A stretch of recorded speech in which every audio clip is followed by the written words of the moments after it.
নমস্কার, আমি অরূপ চক্রবর্তী চলে এলাম আমার ইউটিউব চ্যানেল অরূপ সিতে। আপনাদের সকলকে স্বাগত। আজ 21শে মে পশ্চিমবঙ্গ বিধানসভার অন্তর্গত ফলতা বিধানসভায় আজকে উপনির্বাচন। পুষ্পা ঝুঁকেগা নেহি বলে পুষ্পা ঝুঁকে গিয়েছেন। পরিবর্তিত পরিস্থিতিতে কার্যত বিজেপি ফলতার উপনির্বাচনে কেক ওয়াকের মতো করে এগোচ্ছে বলেই এখনো পর্যন্ত খবর। ইতিউতি সিপিএম বা কংগ্রেস তারা আবেদন জানিয়েছেন, কিন্তু যারা এই ঘটনায় উল্লসিত হয়ে বিরাট বড় বড় স্টেটমেন্ট দিচ্ছেন, বিশেষ করে সিপিএম, তো সিপিএমের কাছে মনে হচ্ছে যে এটা খুব একটা স্বস্তিদায়ক বিষয়, আনন্দের সাথে সেলিব্রেট করার বিষয়। তার জন্য সিপিএম বলছে যে তৃণমূল কংগ্রেসের অবস্থা দেখেছেন, এই এই ইত্যাদি প্রভৃতি। তো তৃণমূল কংগ্রেসের অবস্থা যদি এটা রিফ্লেকশন হয়, সুজনবাবু কি ভুলে গিয়েছেন যে বরানগরের বিধানসভা নির্বাচন থেকে জ্যোতি বসু তার প্রার্থীপদ প্রত্যাহার করে নেওয়ার কথা বলেছিলেন ঠিক এইরকম সিচুয়েশনের মধ্যে? তাহলে সেদিনকে কি জ্যোতি বসু কাপুরুষ ছিলেন, না জ্যোতি বসু ল্যাজ গুটিয়ে চলে এসেছিলেন? আপনারাই তো চিরকাল লেনিন শিক্ষা দিয়েছেন, 1 স্টেপ ফরওয়ার্ড 2 স্টেপ ব্যাকওয়ার্ড, কত গালভরা তত্ত্ব শিখিয়েছেন। আজকের এই পরিস্থিতিতে ফলতার বুক থেকে তৃণমূল কংগ্রেস প্রতিদ্বন্দ্বিতা না করে কার্যত সেখানকার নিচুতলায় তৃণমূল কংগ্রেসের যারা বুথ স্তরের সংগঠক ছিলেন তারা স্বস্তির নিঃশ্বাস ফেলেছেন। কারণ যে রাষ্ট্রশক্তির বিরুদ্ধে এই মুহূর্তে লড়তে হচ্ছে, সেই রাষ্ট্রশক্তি কোথাও কাউকেই রেয়াত করছেন না। শিয়ালদা স্টেশনের হকার হোক, বালিগঞ্জের হকার হোক, সোনারপুরের হকার হোক, বারুইপুরের হকার হোক, বা তিলজলার কারখানা হোক, সর্বত্র চলছে বুলডোজার। এই বুলডোজারের বিরুদ্ধে জনমত সংগঠিত যতক্ষণ না সেই জায়গায় পৌঁছবে, ততক্ষণ পর্যন্ত এই পরিস্থিতি অনিবার্য। যে সিপিএম 34 বছর 72 থেকে 77-এ গল্প শুনিয়ে এসছে, সেই সিপিএম আজকে যখন ফলতায় জাহাঙ্গীরের নির্বাচন থেকে সরে দাঁড়ানোকে ব্যঙ্গ করছে, সেই সিপিএমকে দেখেছিলাম প্রবল বিক্রমে প্রতিবাদ করতে যখন বীরভূমের পঞ্চায়েত নির্বাচনে, যে নির্বাচনে তৃণমূল জেলা পরিষদের মতো আসনে কার্যত বিরোধী শূন্য করেছিল এবং সমালোচনা হয়েছিল, সঠিকভাবে সমালোচনা হয়েছিল যে একটা গোটা জেলায় জেলা পরিষদে কেউ লড়বেন না কেন। যখন ওই অনুব্রত মণ্ডল ভার্সেস হৃদয় ঘোষ এপিসোড চলছে, নমিনেশন প্রত্যাহারের বিষয় চলছে, তখন সিপিএম প্রতিবাদ করবে। আর যখন কার্যত ময়দান ছেড়ে জাহাঙ্গীরকে চলে যেতে হবে, তখন সিপিএম উল্লাস করবে। যদি গণতন্ত্রের জন্য বিপজ্জনক হয়, বীরভূম মডেল যদি বিপজ্জনক হয়, তাহলে ফলতা, যেটা আগের মডেলও বিপজ্জনক সিপিএম বলেছিল, কারণ ফলতায় ভোট করতে দেওয়া হতো না, তাহলে এই মডেলটা তাহলে স্বাগত কী করে হয়? আর কত ভাবের ঘরে চুরি। সিপিএম ভাবছে এই সুবাদে তৃণমূল নেই, আমি তাহলে বিজেপির মেন অপোজিশন হয়ে উঠি। হবে না। আপনার যারা ভোটার তারা ইতিমধ্যেই বিজেপিকে মন প্রাণ নিবেদিত করে ফেলেছেন। আপনার ঝুলি আর পূর্ণ হবে না। ফলতার রেজাল্টও দেখবেন, আপনি খুব বাজেভাবে আবারও ফলতায় হারবেন। আপনি ভাবছেন যে তৃণমূল নেই, ফলতায় 40% সংখ্যালঘু ভোট, ওটাকে টার্গেট করি, তাহলে ফলতার বুকে বোধহয় মিরাকেল হয়ে যাবে। ফলতার রেজাল্টটা বেরোলে বুঝবেন কোন মূর্খের স্বর্গে আপনারা বাস করছেন। এর মধ্যে আরও কয়েকটি ঘটনা রাজ্য এবং দেশে ঘটে গিয়েছে। নরওয়েতে গিয়েছিলেন দেশের প্রধানমন্ত্রী। আপনারা দেখেছেন নরওয়ের প্রেস ফ্রিডম ইন্ডেক্সে পৃথিবীর মধ্যে প্রথম 5টা দেশের মধ্যে থাকা একটা, সেখানে সংবাদ মাধ্যমের ব্যাপক স্বাধীনতা। সেইখানকার সংবাদ মাধ্যমের একজন সাংবাদিক, একটি তরুণী, তিনি মোদিজিকে প্রশ্ন করেন যে আপনি কেন আপনার দেশে সাংবাদিক সম্মেলনে সাংবাদিকদের প্রশ্নের উত্তর দেন না।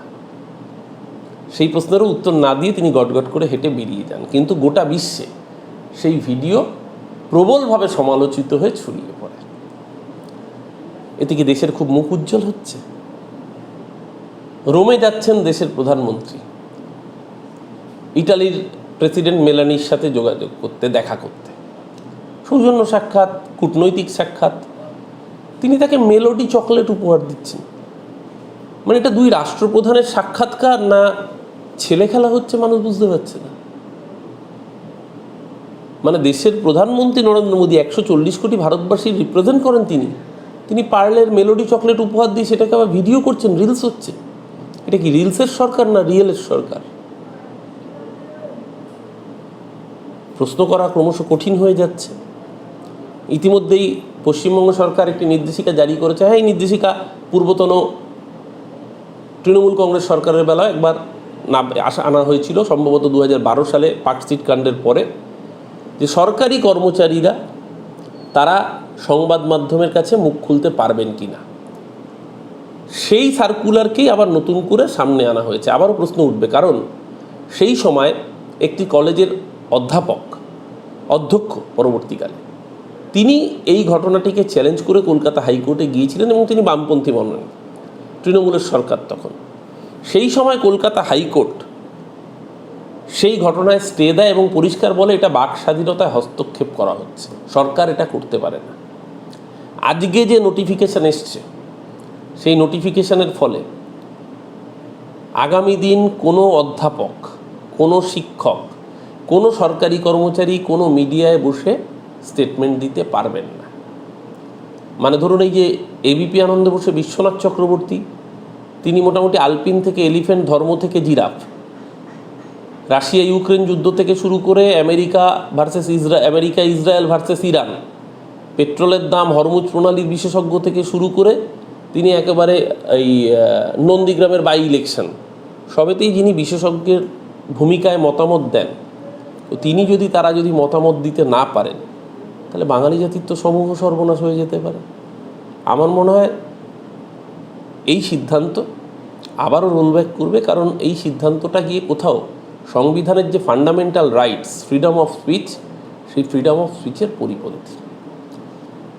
গোটা দেশে বিজেপির কার্যত শুধু বুলডোজার যে রাস্তায় চলছে তা না, ইলেকটোরাল পলিটিক্সের উপরও বুলডোজার চলছে।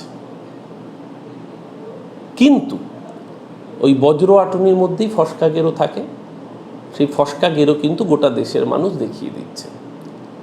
সুপ্রিম কোর্টের বিচারপতি তিনি একটি মন্তব্য করেছেন, যেই মন্তব্য ভারতবর্ষের তরুণ প্রজন্মের মানুষকে প্রবলভাবে আঘাত করেছে, যাকে জেন জি বলা হচ্ছে। সেই সেগমেন্ট প্রতিবাদ করতে সোশ্যাল মিডিয়ায় ক্ষোভ উগরে দিচ্ছে। তৈরি হয়েছে ককরোচ জনতা পার্টি। ইতিমধ্যেই গত 40 বছর ধরে বিজেপির যে ফলোয়ার তৈরি হয়েছে, যারা পরবর্তীকালে সোশ্যাল মিডিয়ায় এসছেন, বিজেপির সম্ভবত ফলোয়ার 8 মিলিয়ন, তার থেকে সামান্য বেশি। আর ককরোচ জনতা পার্টি মাত্র 7 দিনও হয়নি তৈরি হয়েছে, তার ফলোয়ার সংখ্যা বেড়ে দাঁড়িয়েছে 10 মিলিয়নেরও বেশি। মানে বিজেপিকেও টপকে গিয়েছে পৃথিবীর যারা বৃহত্তম রাজনৈতিক দল। কিন্তু প্রশ্নটা এখানেই যে এটা শুধু কি সোশ্যাল মিডিয়া সেন্সেশন হয়েই থাকবে? কারণ আমরা কিন্তু এর আগেও বহু সোশ্যাল মিডিয়া সেন্সেশন দেখেছি যে কিছুদিনের মধ্যেই মুখ থুবড়ে পড়ে। আপনাদের মনে থাকবে রানু মণ্ডল এপিসোড। একটা সময় সবাই রানু মণ্ডল মুম্বাই যাচ্ছেন, তিনি দিল্লি যাচ্ছেন, তিনি এই পারফর্ম করছেন, ওই করছেন। আজকে কোথাও রানু মণ্ডলকে দেখতে পাওয়া যায় না, ভুবন বাদ্যকরের কাঁচা বাদাম শোনা যায়। তো এরা কিন্তু one time social media sensation. তেমনি ককরোচ জনতা পার্টি হয়তো one time social media sensation হবে, কিন্তু এর মধ্যে যে গভীর ইঙ্গিত রয়েছে, সেই ইঙ্গিতটা হলো শাসনে যতই ঘেরো আছে বল দুর্বলেরও, হোক না যতই বড়, বিধির বাঁধন কাটবে তুমি এমন শক্তিমান, তুমি কি এমন শক্তিমান। বোধহয় এই বার্তাটা এই ককরোচ জনতা পার্টির সবচেয়ে গুরুত্বপূর্ণ দিক, যে এটা হয়তো আপাতভাবে সোশ্যাল মিডিয়া সেন্সেশন হয়েই থাকবে, কিন্তু গোটা দেশব্যাপী যুব সমাজের মধ্যে যে ব্যাপক ক্ষোভ, বেকারদের চাকরি নেই, পেট্রোল ডিজেলের দাম রোজ বাড়ছে, জিনিসপত্রের দাম রোজ বাড়ছে, মানুষের অবস্থা নাজেহাল, বড়লোক কর্পোরেট তারা আরও বড়লোক হচ্ছে, গরিব আরও গরিব হচ্ছে। এই যে অসাম্যের ভারত, এই অসাম্যের ভারতের বিরুদ্ধে কিন্তু ক্ষোভের বহিঃপ্রকাশ এই ধরনের সোশ্যাল মিডিয়া সেন্সেশন ককরোচ জনতা পার্টির মতো পার্টি। সেই জায়গায় দাঁড়িয়ে এই ক্ষোভটাকে চ্যানেলাইজ করতে গেলে সর্বভারতীয় স্তরে দল লাগবে। কংগ্রেস এখনও সেই প্রত্যাশা পূরণ করতে ব্যর্থ। বাকি আঞ্চলিক দলগুলো নিজেদের মতো লড়েও তারা পারেননি। কিন্তু this is the high time যখন সেই ক্ষোভটাকে ধারণ করার একটা পাত্র লাগবে, যারা এই যুব সমাজের ক্ষোভকে চ্যানেলাইজ করতে পারে। নইলে কিন্তু আগামী 15 বছরও বিজেপির শাসনের অবসান অন্তত অদূর ভবিষ্যতে দেখা যাচ্ছে না। যদি সেটা করতে হয় তাহলে সর্বভারতীয় স্তরে সেই নেতৃত্ব লাগবে, যারা গোটা দেশকে একটা সুতোয় বাঁধবে। প্রতিটা রাজ্য থেকে সেই লিডারশিপ লাগবে, যারা সেই রাজ্যব্যাপী সেই সাংগঠনিক কাজটা, মানুষের পাশে দাঁড়ানোর কাজটা, সেই কাজটা তারা সিনসিয়ারলি করবেন। নইলে পরে ততদিন পর্যন্ত অন্তত এই পরিস্থিতি পরিবর্তনের আশু কোনো সম্ভাবনা নেই। কারণ বিজেপির যে সরকার পশ্চিমবঙ্গে এসছে, নিশ্চিতভাবে তারা কিছু খারাপ কাজ যেরকম করছেন, হকারকে তুলে দেওয়ার মতো কাজ, বা সিএ এর কথা বলে মানুষকে ডিপোর্ট, ডিটেনশন, এই ধরনের কাজ, সেটা নিশ্চিতভাবে সমালোচনার যোগ্য। তেমনি তারা আবার কিছু এত বছর পরে রাজ্য পেয়েছেন, সেই রাজ্যে অনেক কিছু তারা প্যাকেজ দিচ্ছেন, কাজ করছেন। যেরকম চিংড়িহাটা যে মেট্রো রেলের যে 366 মিটার বাকি অংশের কাজ, এই কাজটা কিন্তু মানুষের কাছে প্রশংসিত হয়েছে। হকার উচ্ছেদের মতো ঘটনা যেরকম নিন্দনীয় হয়েছে, তেমনি এই ধরনের কাজ কিন্তু প্রশংসিত হচ্ছে। এবং সরকার যেহেতু সদ্য ম্যান্ডেট নিয়ে এসছে, তাই এই মধুচন্দ্রিমা পিরিয়ডে এক্ষুনি সরকারের বিরুদ্ধে ম্যাসিভ জনমত তৈরি হবে না।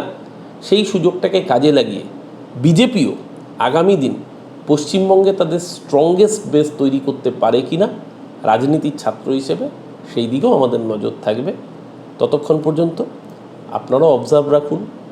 এই অবস্থায় দাঁড়িয়ে, এই কঠিন পরিস্থিতিতে দাঁড়িয়ে ফলতার উপনির্বাচন নিশ্চয়ই একটা শিক্ষা, যে বিরোধীরা সত্যি সত্যি ঐক্যবদ্ধভাবে বিজেপিকে রুখতে পারছে কিনা, তার অশ্বমেধের ঘোড়া আটকাতে পারছে কিনা, তার সাথে সাথে জনবিরোধী পলিসি হলে মানুষকে সঙ্গবদ্ধ করে রাস্তায় নামা যাচ্ছে কিনা। যে আজকেই তৃণমূল কংগ্রেসও রাস্তায় নামছে, দের আয়ে পর দুরাস্তায়। আজকে শিয়ালদা, বালিগঞ্জ, হাওড়া স্টেশনে প্রতিবাদ কর্মসূচি হবে। কিন্তু শুধুমাত্র একটা কর্মসূচি করে থেমে থাকলে চলবে না। 24/7 সেই প্র্যাকটিসের মধ্যে মানুষকে সাথে নিয়ে আগামী দিন সেই গণ আন্দোলন বিরোধীরা তৈরি করতে পারেন কিনা, তার উপর দাঁড়িয়ে থাকবে পশ্চিমবঙ্গের রাজনৈতিক ভাগ্য। কারণ বিজেপি এবার হাত খুলে অর্থনৈতিক প্যাকেজ দিতে চলেছে পশ্চিমবঙ্গের জন্য। একদিকে সেটা ডেভেলপমেন্টের জায়গা থেকে নিশ্চিতভাবে ভালো, বিনিয়োগ সম্ভাবনা বাড়বে। দেউচা পাচামির কয়লা রয়েছে, অশোকনগরের তেল রয়েছে। পশ্চিমবঙ্গ ডেস্টিনেশন যদি এখন বিনিয়োগের জায়গা তৈরি হয়, নিশ্চিতভাবে বেকার যুবকের কর্মসংস্থান হলে বাংলার মানুষ হয়তো আগামী দিন তাদের পাশেও থাকতে পারে। কিন্তু যদি এই ধরনের জনবিরোধী পলিসি হয়, তাহলে বাংলার মানুষ তাদেরকে প্রত্যাখ্যানও করতে পারে। আপাতত অবজার্ভ করা ছাড়া এই মুহূর্তে বোধহয় আর বিশেষ কিছু নেই, মানুষকে সাথে নিয়ে জনমত তৈরি করা ছাড়া। ততক্ষণ পর্যন্ত ভালো থাকুন সবাই। যদি আমার এই বক্তব্যের সাথে সহমত হন, লাইক শেয়ার করবেন, আর বন্ধুদেরকে বলবেন চ্যানেলটি সাবস্ক্রাইব করে নিতে। আজ এ পর্যন্তই। ধন্যবাদ, নমস্কার।